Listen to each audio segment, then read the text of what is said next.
Chapitre 1. Le dernier jour normal, Lance Barber avait appris à reconnaître le danger comme d'autres hommes reconnaissaient le chant des oiseaux. 15 années dans la reconnaissance des forces des Marines avaient de câbler son cerveau pour cataloguer les menaces, la mauvaise voiture garée trop longtemps, le piéton qui regardait 2 fois, la moto qui passait devant sa maison 3 fois en 1 heure. Ce jeudi matin à Asheville, en Caroline du Nord, il remarqua les motos, mais Lance avait 42 ans maintenant, avec des fils d'argent dans ses cheveux noirs et une légère boiterie due à un échange de tirs à Fallujah. Il possédait un atelier de meubles sur mesure dans le quartier des Arts de la Rivière, construisait des pièces à partir de bois récupérés et passait ses soirées à enseigner à son fils de 17 ans, Marcus, comment distinguer le chêne blanc du chêne rouge rien qu'au motif du grain. « Papa, tu recommences ?» dit Marcus. En surprenant les yeux de Lance qui suivait la 3e moto ce matin-là, le gamin avait les yeux bruns chaleureux de sa mère et la mâchoire obstinée de Lance. Il avait dépassé Lance en taille cette année, Zadl, et encore dégingandé, tout en coude et en optimisme. « Je fais quoi ?» demanda Lance, en reportant son attention sur la commode en érable qu'il ponçait. « Le truc de Marine. Tes yeux, ils deviennent tout. » Marcus fit un geste de balayage, tactique. Lance sourit malgré lui. « Je n'y peux rien. Feston, c'est l'instinct. Maman dit que tu as besoin d'un hobby, quelque chose qui n'implique pas d'évaluation de menaces. J'ai un hobby. Fabriquer des meubles avec mon fils. » Marcus sourit, mais il y avait de l'inquiétude en dessous. Lance avait vu ce regard plus souvent ces derniers temps. Depuis l'incident 6 mois plus tôt au bar McGinty's, Lance avait été témoin du début de quelque chose de sombre cette nuit-là. Dean Moody, président du Devil's Legion MC, orchestrant ce qui ressemblait à une transaction de drogue qui avait tourné à la violence, Lance était là pour récupérer de la nourriture à emporter. Avait vu Dean et son exécuteur, un homme massif nommé Garland McCann, battre un homme à moitié mort sur le parking. La victime était morte 3 jours plus tard.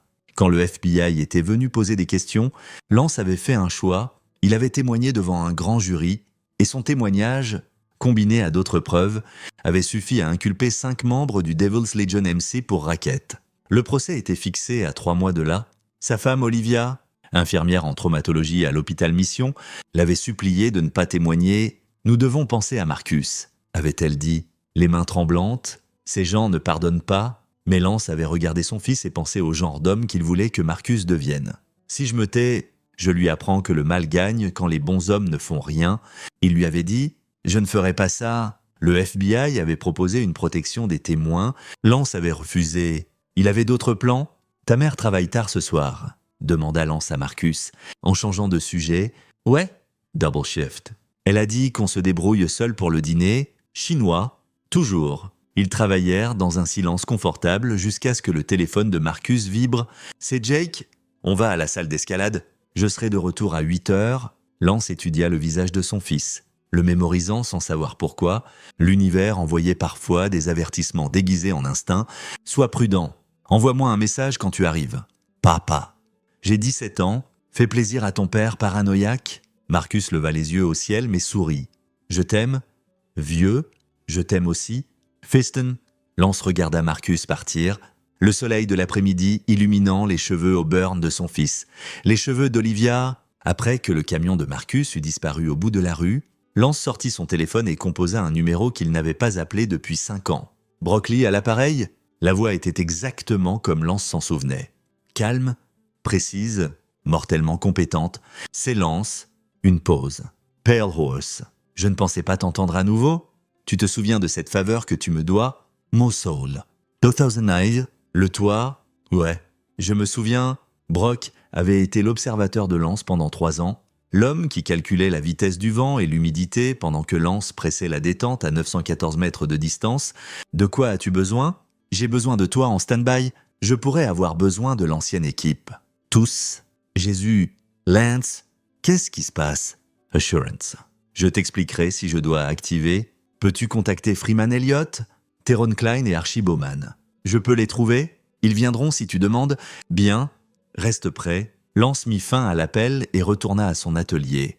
Mais il ne pouvait se débarrasser du sentiment qu'il se tenait au bord d'une falaise, la gravité le tirant déjà en avant. Chapitre 2.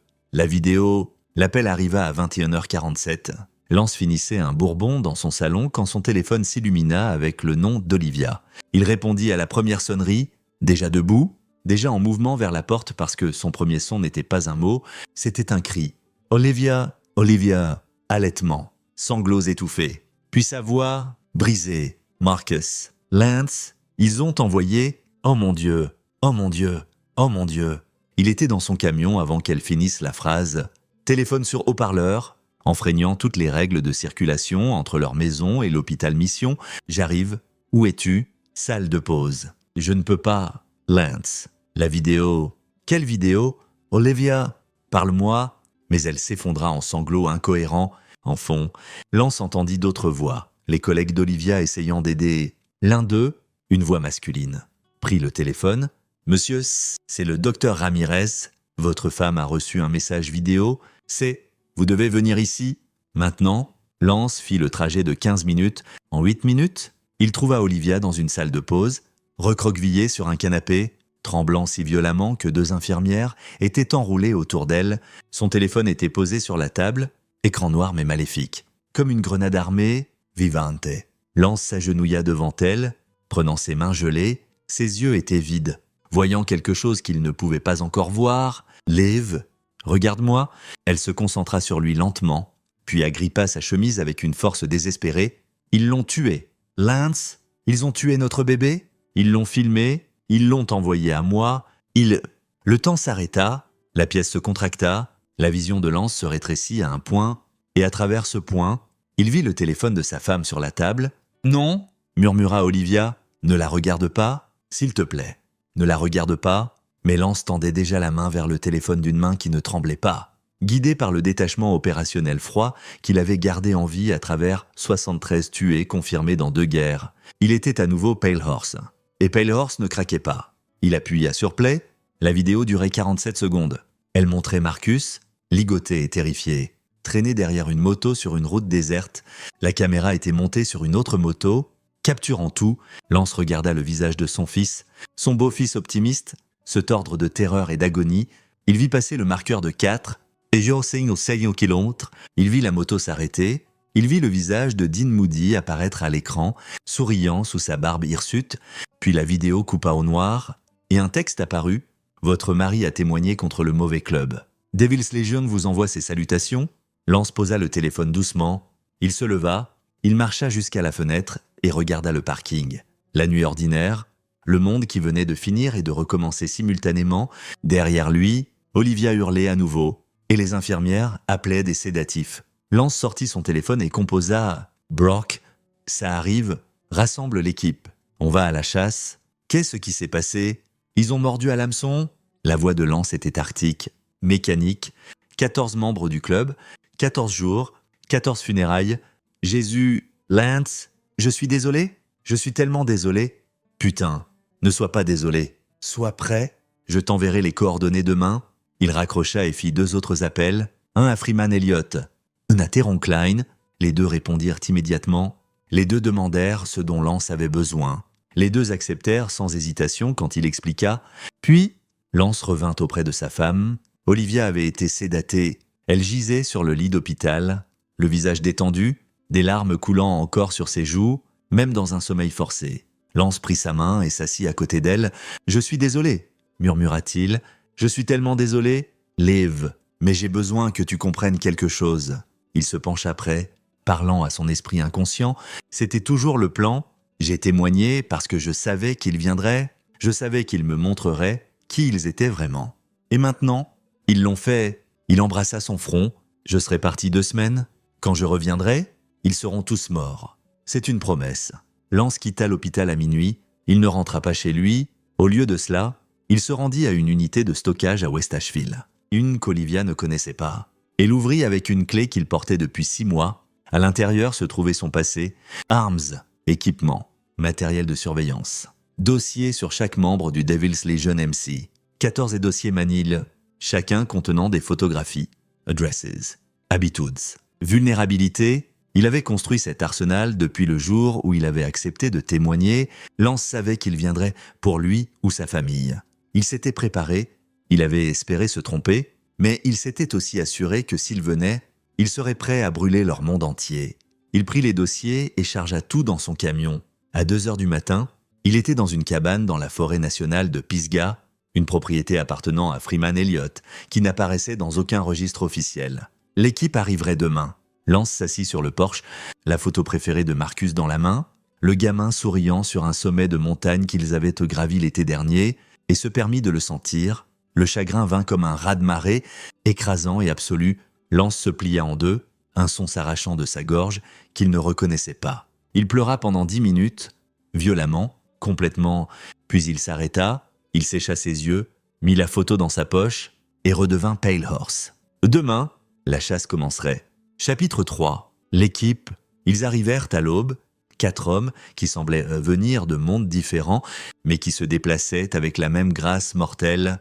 Brock arriva le premier, coréen-américain, compact et nerveux, avec des yeux calculateurs et des mains assez stables pour enfiler des aiguilles à 274 mètres. Il avait été l'observateur de Lance pendant 3 ans et lui avait sauvé la vie 2 fois. Maintenant, il possédait une société de conseil en sécurité privée en Virginie. Freeman Elliott arriva ensuite. Un homme noir dans la quarantaine, bâti comme un linebacker, avec un cerveau de philosophe et la patience d'un sniper. Il était passé au contracting militaire privé après les Marines, puis avait pris sa retraite pour diriger une installation d'entraînement tactique dans le Montana. Teron Klein arriva 3e, nerveuse et intense, avec l'énergie maniaque de quelqu'un qui avait vu trop de choses et les avait métabolisées en mouvement vers l'avant, expert en démolition. Travaillant maintenant comme inspecteur de sécurité sur une plateforme pétrolière au Texas, Archie Bowman arriva le dernier, le plus jeune à 38 ans, cheveux sable et doux de parole, avec un accent qui cachait un diplôme en informatique du MIT et des compétences en piratage qu'il avait rendu assez précieux pour que les Marines prolongent sans cesse ses contrats. Maintenant, il faisait du conseil en cybersécurité. Ils se rassemblèrent dans la pièce principale de la cabane, café en main, visage sombre. « Raconte-nous tout », dit Freeman. Lance disposa les 14 dossiers sur la table. Devil's Legion MC, fondé en 2008 par Dean Moody, ancien de l'armée viré avec un renvoi déshonorant, 42 membres actifs, 14 membres du noyau qui gèrent l'exécution, le trafic et la violence. Ils font du trafic de drogue, d'armes et de raquettes de protection à travers l'ouest de la Caroline du Nord. Il ouvrit le premier dossier, Dean Moody. Président, 45 ans, vit dans un complexe en dehors de Waynesville, marié à Delshi, a 2 enfants qu'il voit à peine, sadique, sociopathie, assez intelligent pour éviter la plupart des accusations jusqu'à maintenant. Deuxième dossier, Garland McCann, vice-président et exécuteur. Waddle, 0,6 mètres, 117 kilos, tout en muscles, a fait 3 ans à Leavenworth pour agression. C'est lui qui a battu cet homme à mort il y a 6 mois. La raison pour laquelle j'ai témoigné, Lance passa en revue chaque dossier. Clinique et minutieux, Dominic Rowland. Le trésorier qui blanchissait l'argent à travers une chaîne de salons de coiffure. Leopoldo Moon, exécuteur et cousin de Dean. Seymour Stout. La connexion du club avec un cartel mexicain. 13 autres noms, 13 autres prédateurs. Ils ont tué mon fils pour envoyer un message, dit Lance. Ils l'ont filmé pour terroriser ma femme. Ils l'ont fait parce que j'ai témoigné contre eux. Ils regardent à chaque homme. J'ai témoigné parce que je voulais ça. Je voulais qu'ils se révèlent complètement. Et maintenant, ils l'ont fait. Tu les as piégés ? Dit Brock. N'y croyant pas tout à fait. Je les ai piégés, confirma Lance. Le FBI a offert une protection. J'ai refusé. J'ai fait en sorte que Dean sache où j'habitais. Où Marcus allait à l'école, où Olivia travaillait. Je me suis rendu cible parce que je savais qu'ils escaladeraient. Et quand ils l'auraient fait, j'aurais une justification. Jésus Lance, souffla Théron. Tu as utilisé ta propre famille comme appât. Je m'ai utilisé moi comme appât, corrigea Lance, sa voix se brisant pour la première fois. Je pensais qu'il viendrait pour moi. Je me suis trompé. Il se reprit. Je me suis trompé et mon fils l'a payé. Mais maintenant, je vais les faire payer. Tous. 14 jours, 14 morts. Freeman se pencha en avant. « Tu sais ce que tu nous demandes ? Ce n'est pas la guerre. C'est du meurtre ? C'est la justice. » Dit Lance, « La loi ne touchera jamais ces hommes. Dean a des juges payés. Les preuves disparaissent. Les témoins se rétractent. J'ai témoigné et maintenant mon fils est mort. Le système a échoué. Alors je deviens le système. Nous serons des hommes recherchés, fit remarquer Archie. Si nous nous faisons prendre, approuva Lance. Mais nous ne nous ferons pas prendre. J'ai planifié ça depuis 6 mois. J'ai des ressources, des alibis et un calendrier qui assure que chaque mort semble sans lien. Les autorités soupçonneront, mais elles ne prouveront pas. Brock se leva et marcha jusqu'à la fenêtre, regardant la forêt. Quand j'ai pris 7 balles à Mossoul, tu m'as porté 6, 4 kilomètres sous le feu. Tu m'as sauvé la vie. Je me souviens, dit Lance calmement, je t'ai dit que je te suivrais en enfer si tu demandais. Brock se tourna. Je suppose que c'est l'enfer. J'en suis... Freeman dit immédiatement, pour ce que ça vaut, je suis désolé pour Marcus, mais j'en suis... Tyrone hocha la tête. Moi aussi, Archie soupira. Vous êtes tous fous. Mais ouais, j'en suis... Lance sentit quelque chose se relâcher dans sa poitrine. Merci à tous. Alors, quel est le plan? Demanda Freeman. Lance sortit une carte de l'ouest de la Caroline du Nord, marquée de punaises. Chaque cible a un dossier, avec des notes de surveillance, routine quotidienne, vulnérabilité. On commence par la périphérie, les membres les moins protégés, et on avance vers l'intérieur. Chaque coup est conçu pour sembler différent. Accident. Vol, violence de gang. Au moment où ils réaliseront ce qui se passe, on se rapprochera de Dean. Qui est le premier demanda Brock. Lance tapa sur une punaise. Alfonso Roach, exécuteur de bas niveau, vit seul dans une caravane en dehors de Maggie Valley, connu pour consommer de la meth, ivrogne violent, suspecté d'au moins 3 agressions qui n'ont jamais été poursuivies. Il rencontra les yeux de Brock, c'était l'un des 14 du noyau. Il savait pour Marcus, il en faisait partie. Quand demanda Théron. Ce soir, dit Lance. On commence ce soir. Ils passèrent la journée à préparer, vérifiant les armes, testant les communications, revoyant les contingencies. Lance traversa les préparations avec une précision mécanique, gardant le chagrin enfermé dans une boîte qu'il ouvrirait plus tard. À un moment, Freeman le prit à part. « Comment va Olivia ?» « C'est daté. Sa sœur est venue de Charlotte. Elle restera avec Liv un moment. C'est elle ce que tu fais ? Non. Et elle ne peut pas. C'est sur moi. » Freeman hocha lentement la tête. « Tu sais que ça ne le ramènera pas. Je sais. » Dit Lance, mais ça équilibrera les balances. Au coucher du soleil qui peignait les montagnes en orange, les 5 hommes chargèrent dans 2 véhicules, une fourgonnette anonyme et une berline de location. Ils portèrent des vêtements sombres, des téléphones jetables, et se déplaçaient avec la précision coordonnée d'hommes qui avaient opéré ensemble dans les pires endroits de la Terre.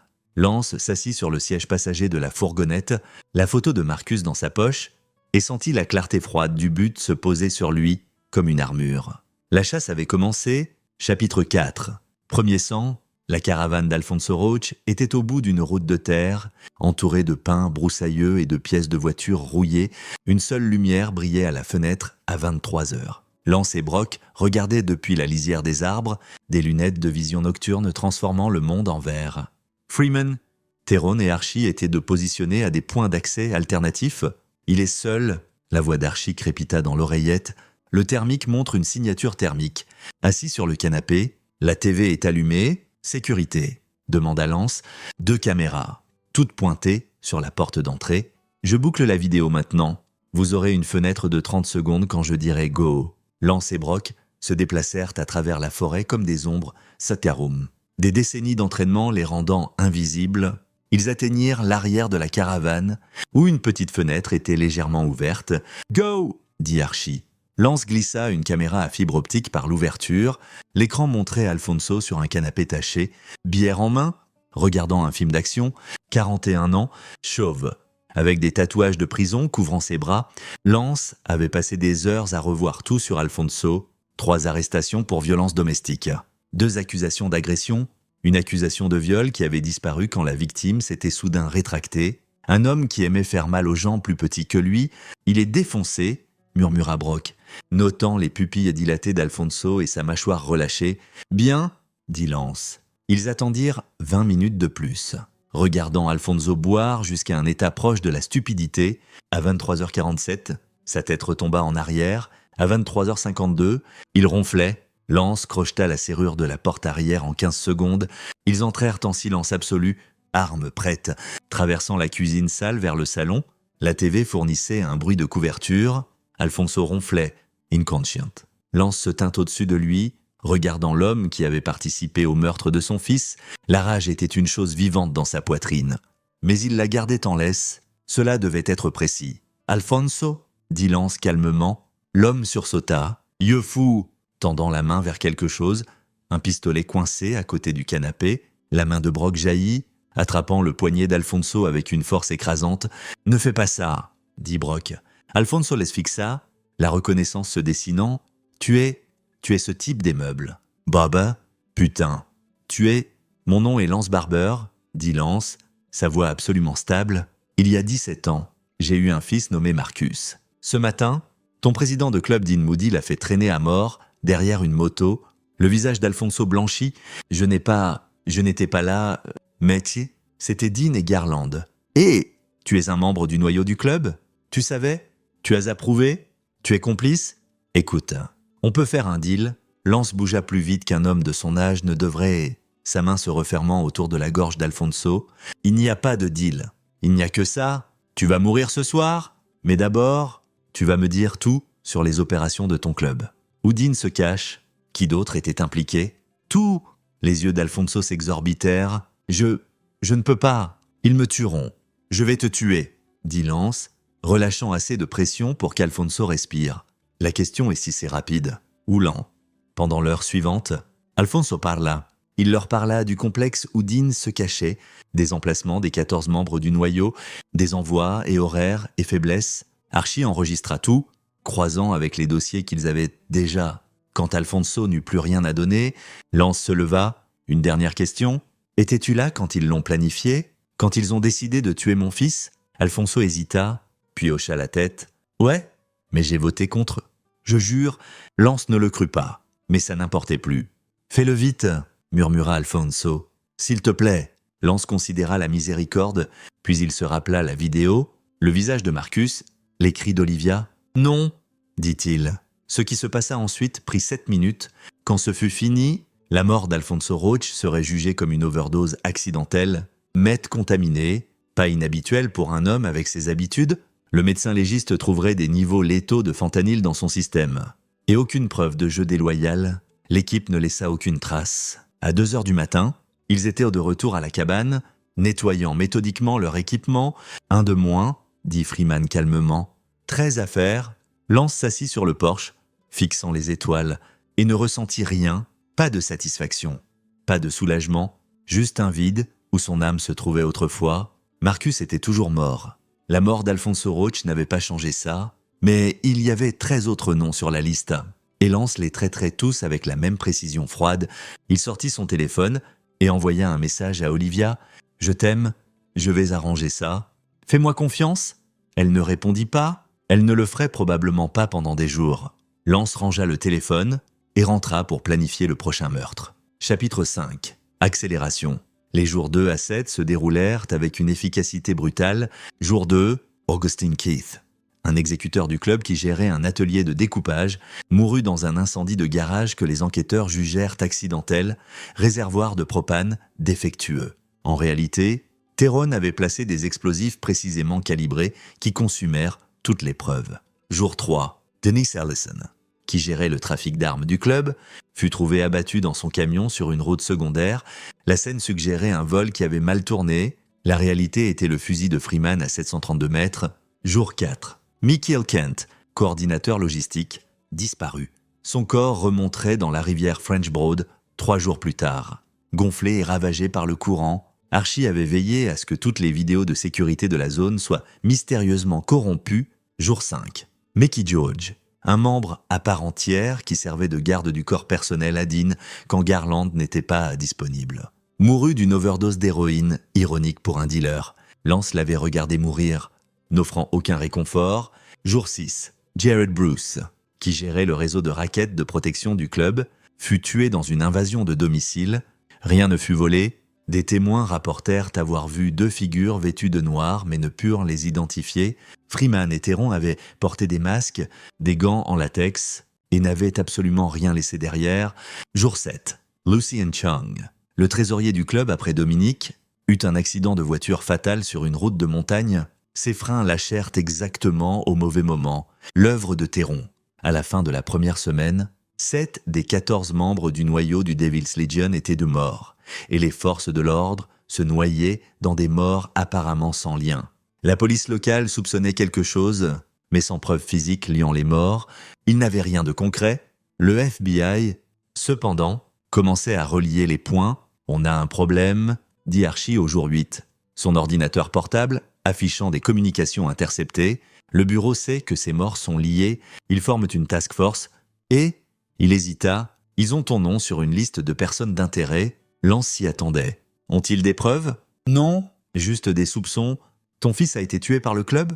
Et maintenant des membres du club meurent. Ce n'est pas un calcul difficile. Alibis. Solide pour les morts, où on les a utilisés. Tu étais à l'hôpital avec Olivia pour 3 d'entre eux.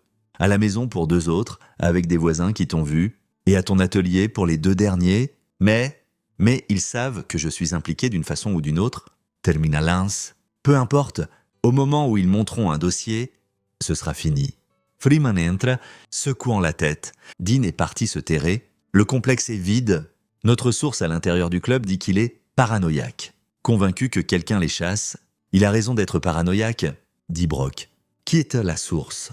Maureen Ortiz, dit Lance. La comptable de Dean, elle n'est pas membre, elle fait juste leur compte. Je l'ai approchée il y a 6 mois, lui ai offert l'immunité et de l'argent pour relocalisation si elle aidait. Elle nous nourrit d'informations depuis. Archie sortit un dossier. Elle dit que Dean, Garland et 5 autres se sont terrés dans une safe house à emplacement inconnu. Les 2 membres du noyau restant, Salvador Sullivan et Seymour Stout, fuient. Essayant de découvrir qui les tue, Lance étudia la carte. Salvador est une mauviette, gère les RP et le recrutement du club.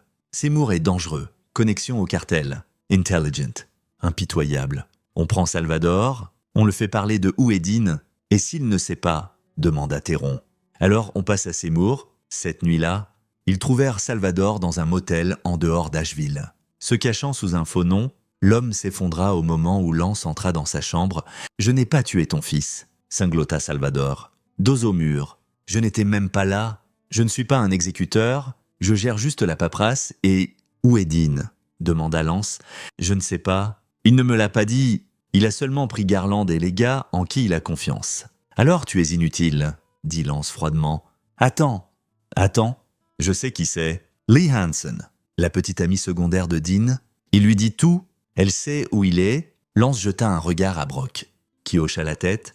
Archie sortait déjà des informations sur son ordinateur portable. « Lee Hansen, » confirma Archie. 28 ans, serveuse au Riverside Grill. Voix Dean depuis 2 ans, adressée. Lance se tourna vers Salvador. « Merci, tu as été utile.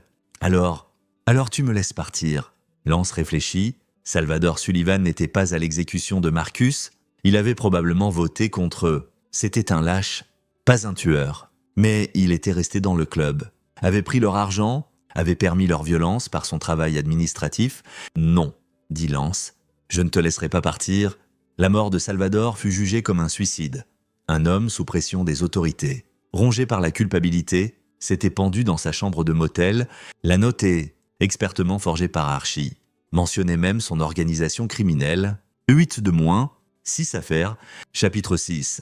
Le traître. Lee Hansen fut une surprise. L'équipe s'attendait à une molle typique de biker, effrontée, tatouée, durée. Au lieu de cela, ils trouvèrent une brunette mince avec des yeux effrayés et une expression hantée. Servant dans un dîner et vivant dans un petit appartement au-dessus d'une laverie, Lance l'observa pendant 2 jours avant de l'approcher. Quelque chose clochait, la façon dont elle sursautait quand les hommes s'approchaient trop, la façon dont elle portait des manches longues en été, les bleus à peine dissimulés par le maquillage. Au jour 10, Lance entra dans le Riverside Grill à 15h pendant le calme entre le déjeuner et le dîner. Lee essuyait les tables, se déplaçant prudemment, comme quelqu'un soignant des côtes fêlées. « Café, s'il vous plaît. » dit Lance, s'asseyant au comptoir. Elle versa sans croiser son regard, ses mains tremblant légèrement. « Vous êtes Lee Hansen, » dit Lance calmement. Elle se figea, la cafetière en suspens au-dessus de sa tasse. « Comment vous ? Je suis Lance Barber. J'ai besoin de vous parler de Dean Moody. » La cafetière glissa de ses mains, se brisant sur le sol. Lee fixa Lance, reconnaissance et terreur se disputant sur son visage. « Oh mon Dieu, oh mon Dieu. Vous êtes celui qui voulait tuer ? Lance ne n'y a pas. Où est-il ? Je ne peux pas, il me tuera. »« Il vous bat ?» dit Lance, notant la façon dont elle se tenait. Régulièrement, « Vous êtes terrifié par lui ?» Des larmes montèrent dans ses yeux. J'ai essayé de partir 2 fois. Il m'a retrouvé les 2 fois. La 2e fois, elle ne put finir. Lance se pencha en avant. « Aidez-moi, et je m'assurerai qu'il ne vous touche plus jamais. Aidez-moi, et vous pourrez disparaître. Nouvelle identité, nouvelle ville. Assez d'argent pour recommencer. Pourquoi m'aideriez-vous? Je suis... Elle fit un geste impuissant. Je suis avec lui. Vous êtes sa victime, pas sa complice. Dit Lance. Je ne vous veux pas. Je le veux, lui. Lee regarda autour du dîner vide, puis se glissa dans la banquette en face de Lance.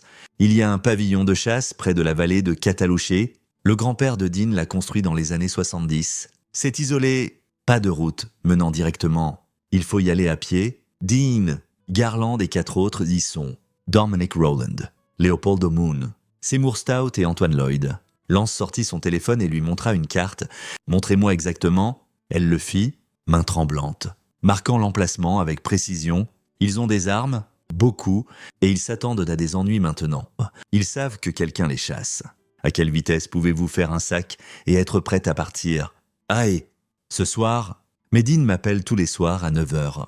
Si je ne réponds pas, répondez à l'appel, agissez normalement. Demain matin, un de mes hommes viendra vous chercher et vous emmènera quelque part en sécurité. Après demain soir, Dean n'appellera plus personne. Lee regarda Lance avec quelque chose comme de l'espoir. « Vous allez vraiment le tuer ?»« Oui, bien, » murmura-t-elle avec virulence. « J'espère que vous le ferez souffrir. » Lance pensa à Marcus, à la vidéo, au cri d'Olivia. « J'en ai l'intention. » De retour à la cabane, Lance exposa le plan.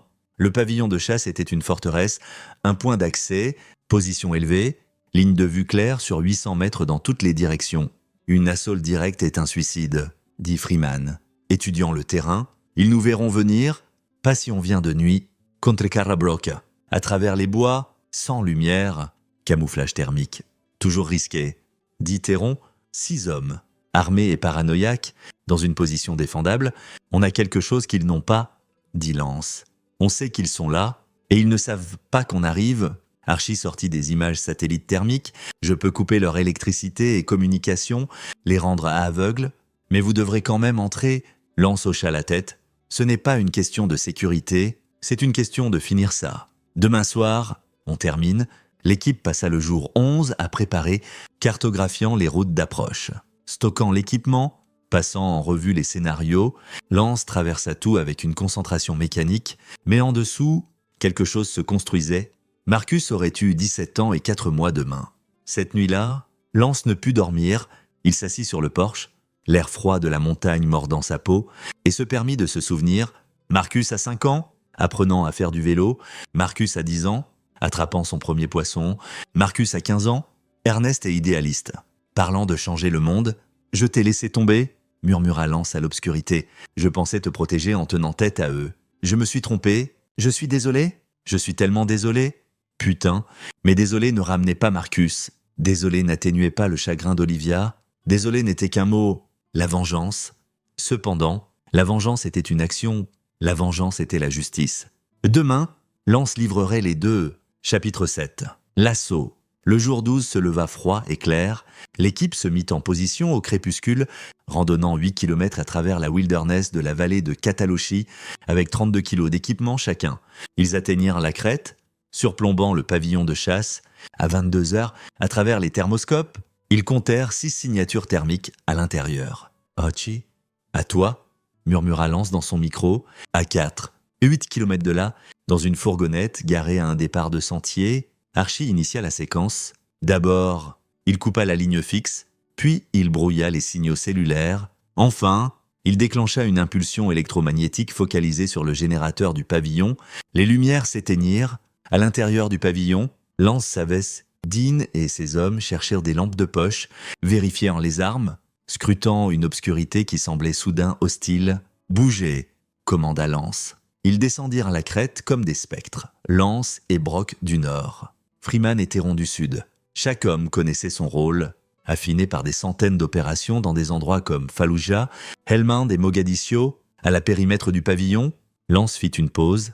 À travers la vision nocturne, il vit une figure sur le porche, Dominic Rowland, tenant un AR-15, scannant nerveusement. Le fusil de Brock murmura. Dominique tomba sans un son. Ils atteignirent les murs du pavillon. Lance pouvait entendre des voix à l'intérieur, tendues et argumentatives. « Je t'avais dit que cet endroit était stupide. » La voix de Seymour Stout. « Ferme-la et surveille l'arrière. Garland McCann. Bourru et commandant. Où est Dominique? Bordel, Dean Moody. Paranoïaque et vif, Lance posa des charges sur la porte arrière, conception de Théron. Précise et dévastatrice, Freeman fit de même sur la fenêtre ouest. 3, 2, 1, exécuté, respira Lance. Les charges explosèrent simultanément, pas d'énormes explosions, mais des chocs concussifs qui brisèrent portes et fenêtres, étourdissant quiconque proche. Lance et Brock se déversèrent par l'entrée arrière, Freeman et Théron par l'ouest. L'intérieur du pavillon explosa en chaos. Antoine Lloyd était le plus proche de Lance, levant un fusil de chasse. Le pistolet supprimé de Lance toussa 2 fois, s'entremasse. Puis tête, Antoine tomba. Léopoldo Moon sortit d'une pièce latérale, tirant sauvagement. La rafale de 3 coups de Brock l'attrapa à la poitrine. Seymour Stout se révéla plus dangereux, se jetant à plat, ripostant avec précision. Des balles sifflèrent près de la tête de Lance. Il roula derrière un canapé, se repositionnant, attrapant Seymour dans un feu croisé avec Freeman. Le lieutenant du cartel mourut en jurant en espagnol, ce qui laissait Dean Moody et Garland McCann à l'étage, appela Freeman. Ils entendirent des bottes marteler le bois, puis une porte claquer. Lance monta les escaliers, Brock couvrant ses arrières. L'étage était une chambre principale avec une salle de bain attenante, seulement 2 pièces. Dean, appela Lance.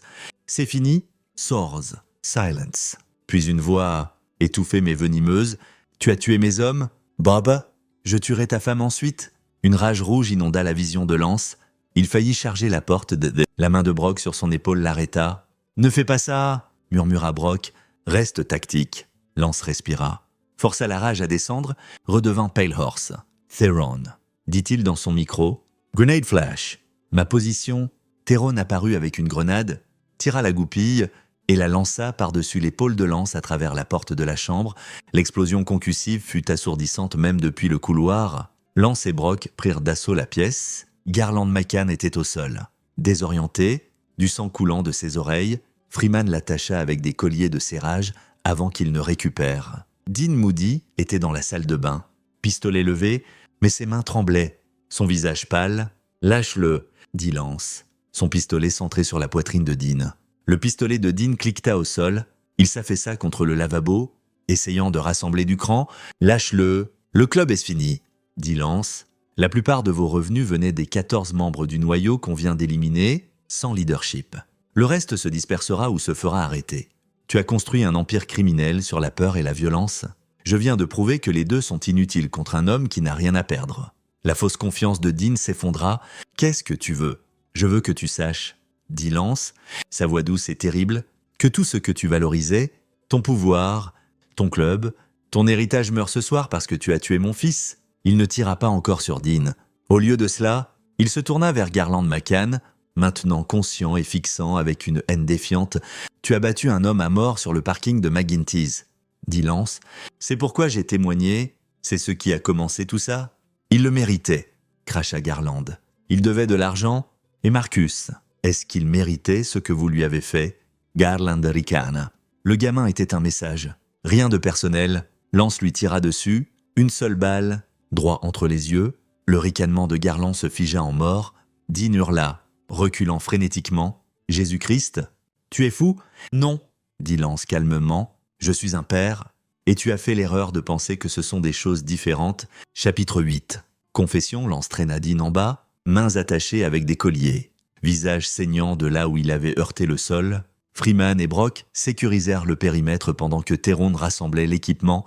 Lance assit Dean sur une chaise et installa l'équipement caméra d'Archie, 3 angles. Tous enregistrant. « Qu'est-ce que tu fais ?» demanda Dean. Une vraie peur dans la voix maintenant. « Obtenir ta confession ?» dit Lance. Pendant l'heure suivante, Lance extraya méthodiquement chaque détail. Comment Dean avait ordonné le meurtre de Marcus, qui l'avait exécuté, pourquoi il l'avait filmé, où ils avaient jeté le corps de Marcus. Un détail qui donna envie à Lance de vomir. Il l'avait brûlé et dispersé les cendres dans une décharge. Dean parla parce que Lance rendit clair que l'alternative était le sort de Garland. Et Dean était un lâche au fond. Il avait construit son pouvoir sur l'intimidation, mais dépouillé de son club, de ses hommes et de sa mystique. Il n'était qu'un criminel d'âge moyen effrayé de mourir. Quand la confession fut complète, Lance l'uploada sur un serveur sécurisé contrôlé par Archie. « Ça va au FBI ? Si quoi que ce soit arrive à ma femme ou à moi, Considère ça comme une assurance. Qu'est-ce qui se passe maintenant ?» demanda Dean d'une voix rauque. Lance étudia l'homme qui avait ordonné le meurtre de son fils.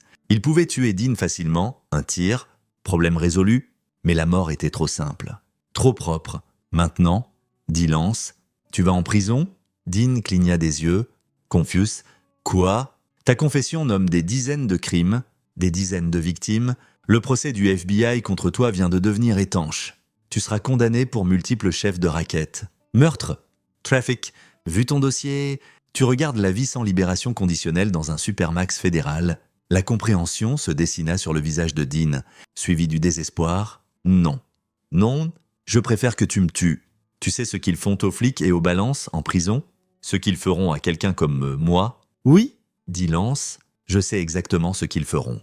Et tu vivras chaque jour, te rappelant que tu as choisi de tuer mon fils. Et c'est le prix. Salaud, murmura Dean. Tu avais toujours planifié ça ? Le témoignage, la patte, tout. Tu voulais que je vienne après toi ? Pour avoir une excuse, je voulais la justice. Corrigea Lance. Le système légal ne pouvait pas me la donner. Alors, j'ai créé des circonstances où je pouvais la prendre moi-même. 13 de tes hommes sont morts parce qu'ils étaient complices du meurtre de Marcus. Tu ne meurs pas parce que tu vas souffrir bien plus en restant en vie. Lance se leva. Le FBI te trouvera ici dans environ 3 heures. Archie leur envoie un tuyau anonyme. Tu seras arrêté, jugé et condamné, et chaque jour en prison, tu te rappelleras le nom de Marcus Barber. Il marcha vers la porte, puis fit une pause, une chose de plus. Olivia, ma femme, elle guérira, elle pleurera, mais elle survivra, parce qu'elle est plus forte que tu ne l'as jamais été, et je serai là avec elle, vivant ma vie. Pendant que tu pourris dans une cage, c'est la vraie victoire. Lance laissa Dean attaché à la chaise, sanglotant. Dehors, l'équipe se rassembla. C'est fait, dit Lance. Rentrons. Ils randonnèrent de retour à travers l'obscurité, laissant derrière 14 corps, une confession enregistrée et les vestiges brisés du Devil's Legion MC, chapitre 9. Conséquences. 3 semaines plus tard, Lance s'assit dans le bureau d'un thérapeute à côté d'Olivia. Sa femme semblait fragile, vidée par le chagrin, mais il y avait à nouveau de la couleur sur ses joues, ses dents. Elle était retournée au travail à temps partiel. Elle avait arrêté de sursauter aux motos. Elle guérissait, centimètre par douloureux centimètre. « Comment allez-vous tous les deux ?» demanda le docteur Pam Saunders. « Je gère, » dit Olivia calmement. « Certains jours sont plus durs que d'autres. Mais je commence à me rappeler les bons moments avec Marcus. » Sans complètement m'effondrer, le docteur Saunders hocha la tête et se tourna vers Lance. « Et vous ?» Lance avait répété cette réponse. « Je lutte, mais je suis là, j'essaie. » Ce n'était pas entièrement un mensonge. Lance luttait avec la culpabilité, avec le poids de 13 morts, avec la question de savoir si la vengeance avait vraiment guéri quoi que ce soit. Mais il était aussi libre. Le procès de Dean Moody s'était conclu hier, coupable sur tous les chefs, vie sans libération conditionnelle. Le Devil's Legion MC s'était dissous, ses membres restants arrêtés ou en fuite. L'ouest de la Caroline du Nord était mesurablement plus sûr, et le FBI n'avait jamais prouvé l'implication de Lance. Oh ! Il soupçonnait. L'agent spécial Julia Schwartz l'avait interrogé 2 fois. Ses yeux durs de certitude, mais le soupçon n'était pas une preuve. Archie avait effacé chaque trace digitale, l'équipe n'avait laissé aucune preuve physique, leurs alibis tenaient. Pale Horse avait chevauché, délivré la mort et disparu dans la légende. Après la thérapie, Lance et Olivia marchèrent vers leur voiture en silence, puis Olivia s'arrêta et le regarda. « Je sais, » dit-elle calmement. Le cœur de Lance s'arrêta. « Non quoi ? Je sais que tu les as tués. Les membres du club, tous, Liv, ne le nie pas. Je ne suis pas idiote. Lance. 13 hommes sont morts en 2 semaines. Tous connectés au club, juste après Marcus. Et tu t'attends à ce que je croie que c'est une coïncidence ? » Lance ne dit rien. Les yeux d'Olivia étaient secs mais féroces. « Je devrais être horrifié. Je devrais te dénoncer. Je suis infirmière. Lance. Je sauve des vies. » Elle fit une pause.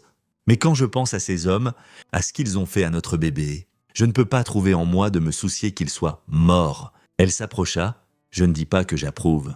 Je ne dis pas que c'était bien, mais je comprends. Et je ne prétendrai pas les pleurer.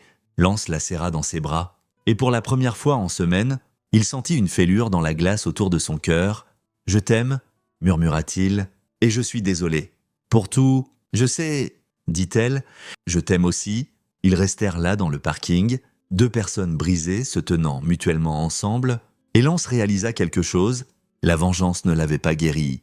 Elle n'avait pas ramené Marcus, mais elle avait apporté une clôture, la certitude que les tueurs de Marcus avaient fait face aux conséquences, que le mal avait été équilibré par l'action. Ça devrait suffire. 2 mois après ça, Lance reçut un paquet sans adresse de retour. À l'intérieur se trouvait une photographie. Lee Hanson dans un café quelque part de chaud et ensoleillé, souriant genuinely pour la première fois en années. Pas de bleu, pas de peur, juste une femme recommençant. Au dos, elle avait écrit « Merci ». Elle. Lance ajouta la photo à une boîte qu'il gardait cachée, une boîte contenant 13 notices nécrologiques, 14 dossiers Manille et une photo granuleuse de 5 hommes en équipement tactique debout dans une forêt à l'aube. Paylor s'avait chevauché, les diables étaient morts. Et Lance Barber, fabricant de meubles et père, porterait ce poids pour le reste de sa vie, mais il le porterait debout, avec sa femme à ses côtés, sachant que quand le monde échouait à délivrer la justice, il était devenu la justice lui-même, c'était le fardeau et la victoire, et ça devrait suffire,